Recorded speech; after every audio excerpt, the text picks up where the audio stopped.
I think there's some really interesting comments here, and I think for me it's I'm not good enough. It's been my constant sort of go-to sort of side of the wolf. And it's about saying, actually, that's not true. Even the most incredible, successful speakers, they say, I don't feel good enough. And it is a very common human thing about being, feeling not good enough, feeling stupid, feeling that you're struggling, all those different things. But it's about, as Tamsin says, changing that the mantra almost that you're saying to yourself. So maybe you could just yeah, none of you are idiots, I can tell you that right now. We Can might I just jump occasionally in, make Carol? mistakes. We might make mistakes. Yes, sorry for jumping in. Carol, you see some amazing people around you.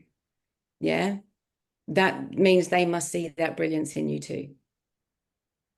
Yeah, But you need to see it in you. Sorry, Ro, carry on. yeah, we might all make mistakes, but we're not stupid. We all mess up, don't we? And sometimes we're not coping very well, but that doesn't mean that we're idiots or we're not good enough. And it's about changing the way we think. So I don't know, would anyone suggest what you might say to yourself instead of, I'm not good enough, I'm an idiot, I can't do this? How might you change that talk? What could you replace it with?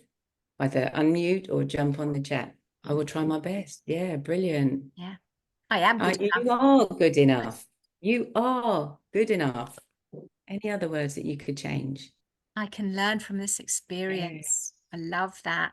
I was going to jump in and say every time you fail at something, fail for me is your first attempt at learning. And if that way doesn't work, you can try that. And if that doesn't work, you try that. And that doesn't work, you try that until you get to the right way. It's all learning. Nothing is about failing. And if you take the failing out, it doesn't seem harsh. Yeah, it's a different point of learning. Mm. And she's Recognize. made a really fantastic observation here. She says, for me, it's about recognizing we work in a flawed system and we're all doing our best. Self-compassion is key. So, Angie, Yeah. what does self-compassion look like for you? Or for anybody else, what does self-compassion look like? Be honest. Do you This have? is a safe space to be Yeah, honest in. yeah. Because I'm not sure I'm very good at self-compassion. I'm trying to get better at it because I understand how important it is. Anyone would say, what does self-compassion look like for you? Feel free to unmute if it's easier for you. Kindness to self. Yeah. Yeah, Back to that language. yeah. I am okay. I am enough. I can do this. I might need to learn. Ah, Tanya's Yeah. hit it on the head. Speaking to yourself as you would to your friend. Yeah, and that's so annoying when someone says to you, if someone's really struggling and you try and give them advice and they won't take it, and it's like, well, what would you say to me if I had the same issue? And of course, it's easier to tell someone else how to do it and how to be compassionate to yourself than it is to take it and from yourself, isn't it? Really good. Really good. Okay. Happy to move on a little bit? Okay. Remember, please stop us and ask any questions along the way that you want to. We're here for you. So Yeah. if you have a question, the only stupid one is the one you don't ask, because there's probably more than one of you wanting to know it. So please just raise a hand, put it in the chat. I don't always read it the quickest, being dyslexic, but put it in the chat and we will get to it Yeah. and answer any questions you may have. Okay. This Yeah. is your time now. Okay. So this week is much easier activity when you're all sitting around a table together, but we're going to have a go anyway. We're going to look at how currently you use your time. What takes up your time? And again, here, you're going to have to be quite creative and think, what are you doing when you're not in your workspace? So if you're working from home at 5 o'clock or whatever time you finish work, what are you doing? And I'm going to try here to use the whiteboard and write down your ideas. So either speak it out or put it in the chat and someone will have to read it for me because I'm not sure I see the chat because I'm going to use the whiteboard so we can hold on to all the ideas. Over to you, Tamsin. Okay, so what are some of the things you do? I will start us off. Washing, cooking, feeding the children, the housework. Yeah, cooking. What is it that takes your time?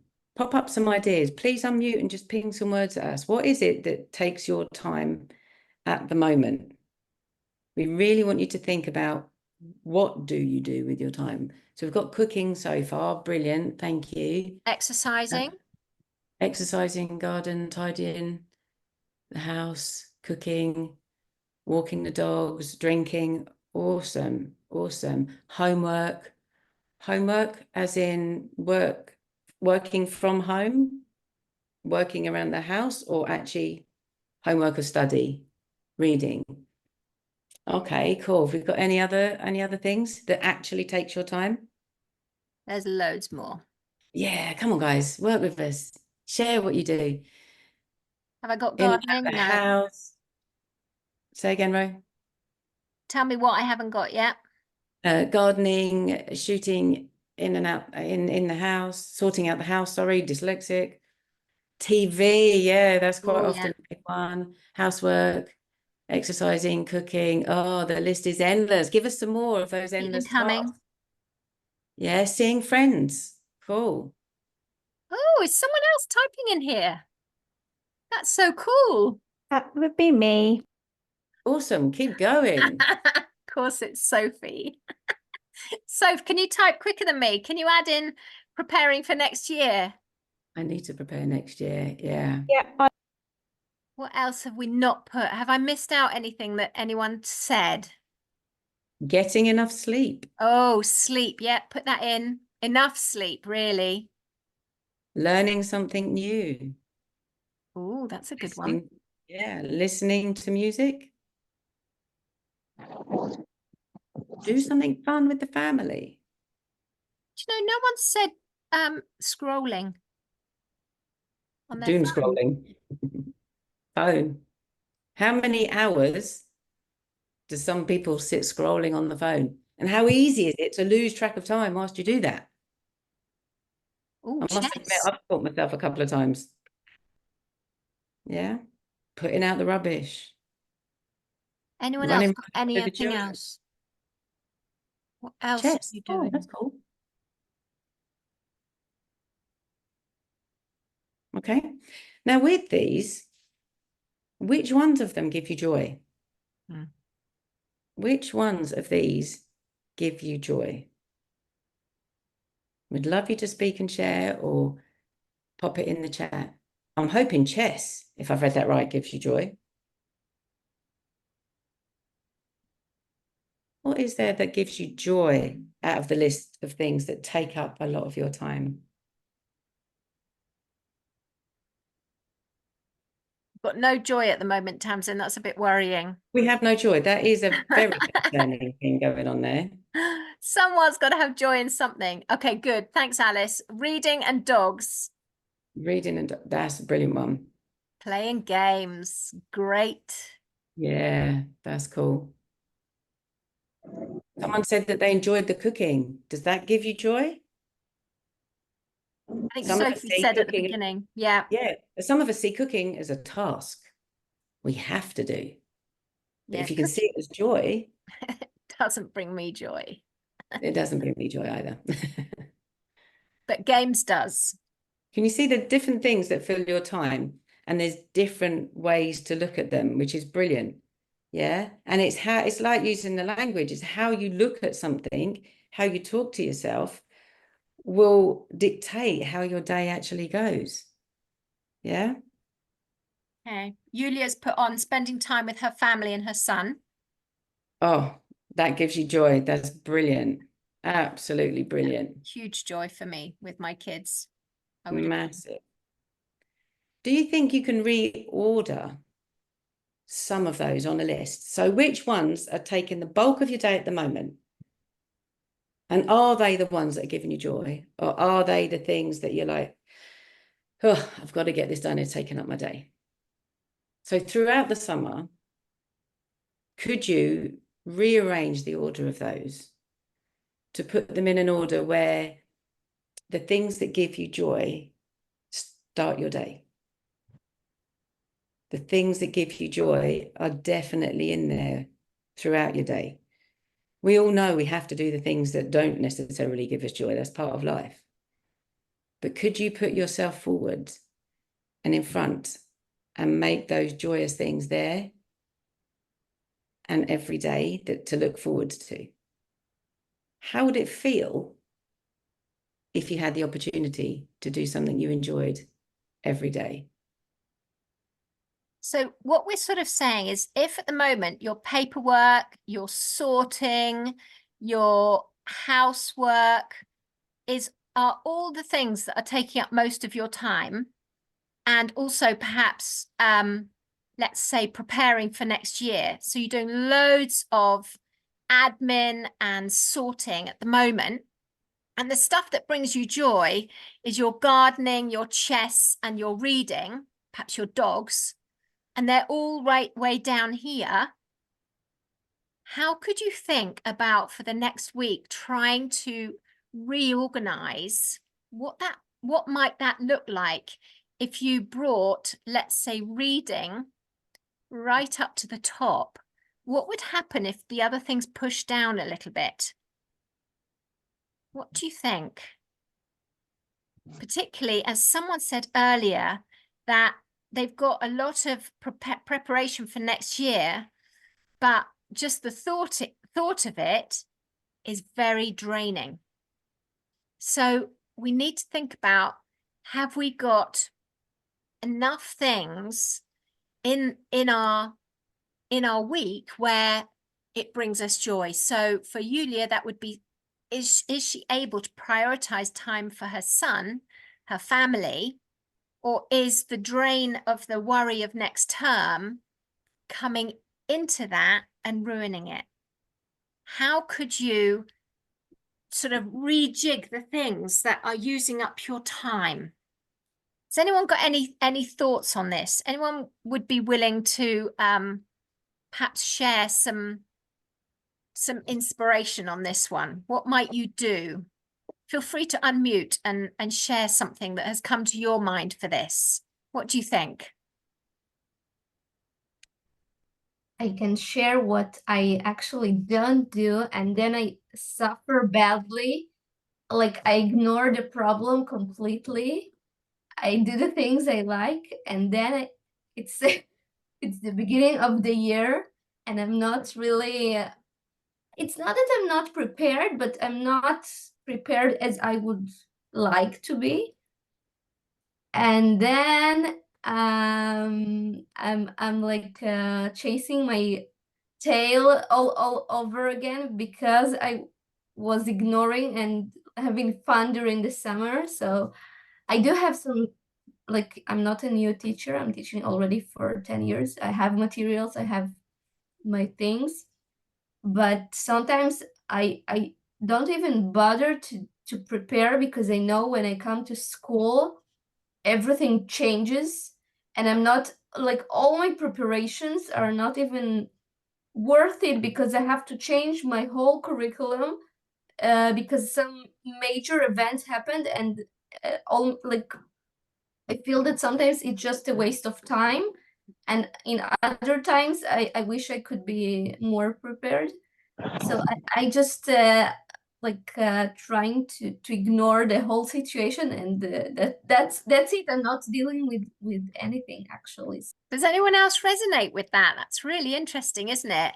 See, I've tried both extremes. So I've tried completely ignoring work through the holidays, playing with my kids, having fun, doing stuff like that. And then you get to term and it's like a tsunami. But then I've also tried working really hard through the holidays, not unwinding properly, not taking proper time off. And then you get to term and you're just exhausted. Now, someone has brilliantly just put in here time limit for work planning, a day or a week. I'm just trying to see all of the chat.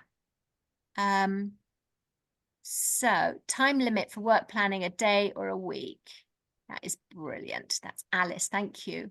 And then Tonya said, I need the first 2 weeks just to recover mentally anyway. I couldn't work at first. I do struggle to get motivated to start to prepare though. Okay, so Alice has given us a fantastic solution there, which is basically that all the research says you need to time block. And if you can start to work out a way of looking at your holiday and blocking out time, either for the work bit or for the play bit or for the restorative bit or the cleaning bit or whatever it happens to be, within reason, because you need lots of wiggle room, don't you? But it stops you feeling guilty about when you play with your friends, your family, whoever it happens to be. When you're taking time off, you know that you've put aside an hour the next morning or whatever, but it's about time blocking to reduce the stress. Now, Tamsin had a really interesting comment about this. Do you want to go ahead, Tamsin? Yeah. So what type of person are you? What type of person are you? Are you the type of person, Tanya's just said on the chat there, that she needs the first 2 weeks to recover. So there's no way I'm assuming that there's going to be any planning or preparation for next term in there at all. I, on the other hand, I'm lastminute.com. If I got a little bit of pressure there, I will get the job done. Or are you the person that's in the middle and you want, okay, I'm not going to do it at the start. I'm going to make sure I get it done in the middle. Then I've got the rest of the time to recover and enjoy and play. But some people, you've already said, you need to plan. But then you were saying that you need to plan, you want to get it done, but they're going to change it anyway. So you got to think, where do I fit into that? Do I want to get it done and enjoy the summer? Do I need some rest and recovery and time to be able to function and think a little bit more? I'll do it in the middle. Do I think I'm going to enjoy the summer? I know I can get it done in the section of time that you give yourself at the end. Thinking about what type of person you are, thinking about how you function and what is best for you, and knowing that that's okay. It doesn't matter which one you are. None of them are right. None of them are wrong. Just know that actually, for me, I go, right, yeah, I'm going to have some fun time here. As soon as the pressure's coming on, I know I've got a week left, then I'll buckle down and get it done because that's how I work best. And I'm all right with that now. I tried doing all the other ones and I know they didn't work for me. And it then took the whole summer, or I didn't get it done at all. Or then I was like frantic because I hadn't done it or hadn't played with the children throughout the summer. Realize what type of person you are, work out what's best for you. Take a deep breath, and that's okay. It's okay to be different to other people. It's okay. Just let someone else in. It's okay to plan at a different time. It's all right to be who you are. Really important, because we're all so different and we're going to work differently. And, I think it was Tanya's comment about just being too exhausted at the end of term anyway. So when you hit the holidays, you really can't do anything for a while. And it's really important you recognize that and you allow yourself to heal, because, that's what you need. For me personally, I had to finish stuff from term before I could be able to relax. But again, that's looking at how each of us is different. There's no judgment because we're all different. Okay, so I've got a question for everyone. Oh, did you want to say something, Tamsin? Yeah, just trying to put in there that creating a fake start date to, I'm assuming, put yourself under that pressure so you've get the work done in time, but you have a little wriggle room at the end of it. Yeah. I'm assuming that's where you're going with that. Great strategy. Yes. Yeah. It's about finding the strategies that work for us. Yeah. Not doing what someone else does, not thinking I've got to do what head teacher over there does or whatever. It's finding what's right for you and going, that's okay. I've got this. Over to you, Ray. Okay. I've got a question. I'd really like everybody to put in the chat one thing that they are avoiding doing at the moment.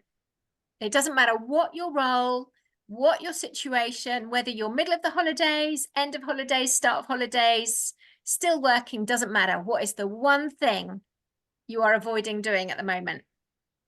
Be honest, people, because you're not kidding us, you're kidding yourselves. What's the one thing? Because everybody is avoiding doing something. Sorting out the house. Health and safety online training. Oh gosh. Since Thank April. Oh my gosh. Planning for next year. But Julia, once you've thought about where do you want it to fit, what type of person you are, would that help you plan when to plan, if that makes sense? There's too many plannings there. Would that help Yeah. you know when to plan?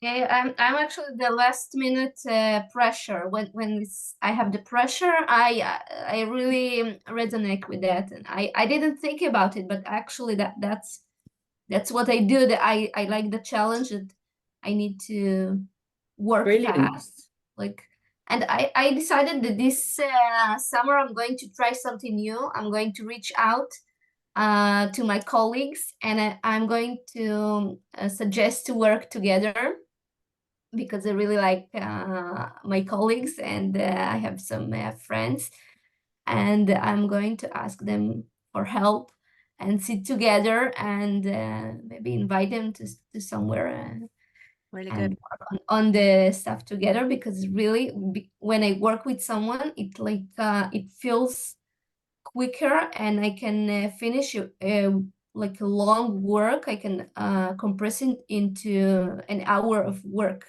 So Yeah. just because of the collaboration and That's engagement fantastic. we have. So That's really clever.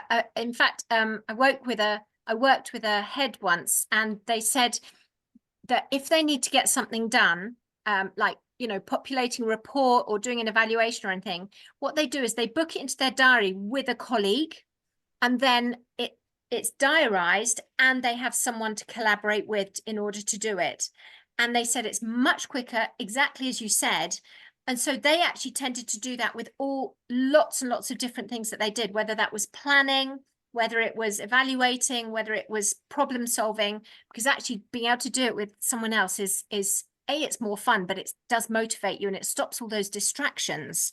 Because Sophie's put in there writing a long report, and the issue we have so often is the statistics are appalling about when we sit down to start writing a report. If we don't put our phone in the other room, if we don't put ourselves in a space where there's no clutter and distraction, then we are constantly distracted. And the number of minutes it takes.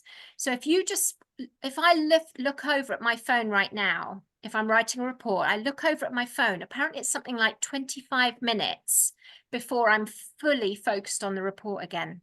Even if I'm only glancing over at my phone to see who's sent me a message, I don't even answer it.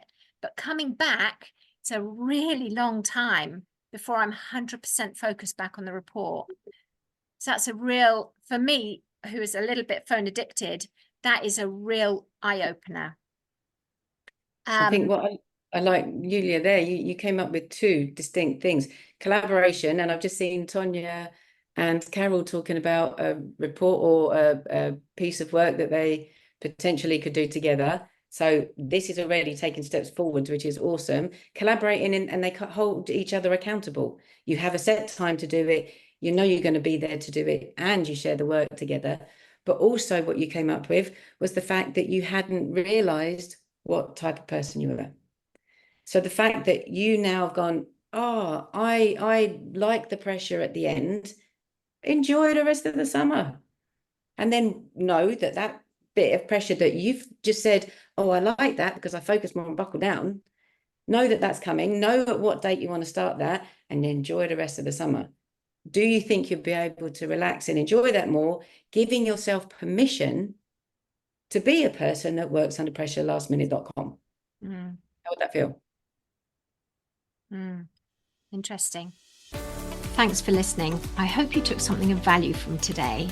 If you want to connect, I'm at rowenahicks.com, or I have a Facebook group, which is Preventing Teacher Burnout. So I look forward to connecting to you at one of those.